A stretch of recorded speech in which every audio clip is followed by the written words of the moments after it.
ലോകരക്ഷകൻ മനുഷ്യഹൃദയങ്ങളെ ദൈവത്തിൻ്റെ പ്രകാശത്തോടെ നിറച്ചുകൊണ്ടിരിക്കുന്നതായ ഒരു ദൈവാലയത്തിൻ്റെ തിരുസാന്നിധ്യത്തിലേക്ക് ജീവിതത്തിൻ്റെ ഭാരത്തിൽ വളർന്നു നിന്നതായ ഒരു കൂനിയായ സ്ത്രീ ഇതാ കടന്നു വരികയാണ്.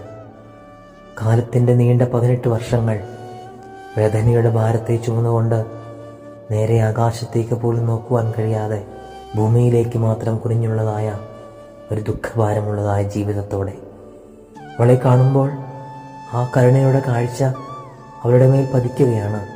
അവളെ വിളിച്ചു നിർത്തിയിട്ട് ആ സർവശക്തൻ ഇപ്രകാരം പറഞ്ഞു, സ്ത്രീയെ, നിന്റെ ബന്ധനം അഴിഞ്ഞിരിക്കുന്നു. ദൈവികമായ കരങ്ങൾ അവളുടെ മേൽ പതിക്കുമ്പോൾ വളഞ്ഞു നിന്നതായ ജീവിതം ഇതാ നേരെ ഉയർത്തപ്പെടുന്നു.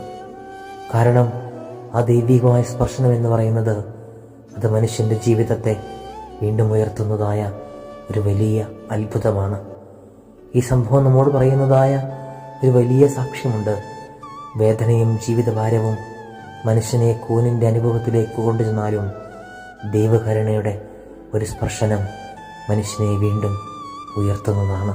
ഈ തപസ്സിൻ്റെ യാത്രയിൽ നമ്മുടെ ആത്മാവ് അപ്രകാരമുള്ളതായ കൂനിൻ്റെ അവസ്ഥയിലായിട്ടുണ്ടെങ്കിൽ ദൈവത്തിൻ്റെ സ്പർശനത്തോടെ ഉയർത്തെഴുന്നേൽക്കുവാൻ ഈ യാത്ര തുടരാം.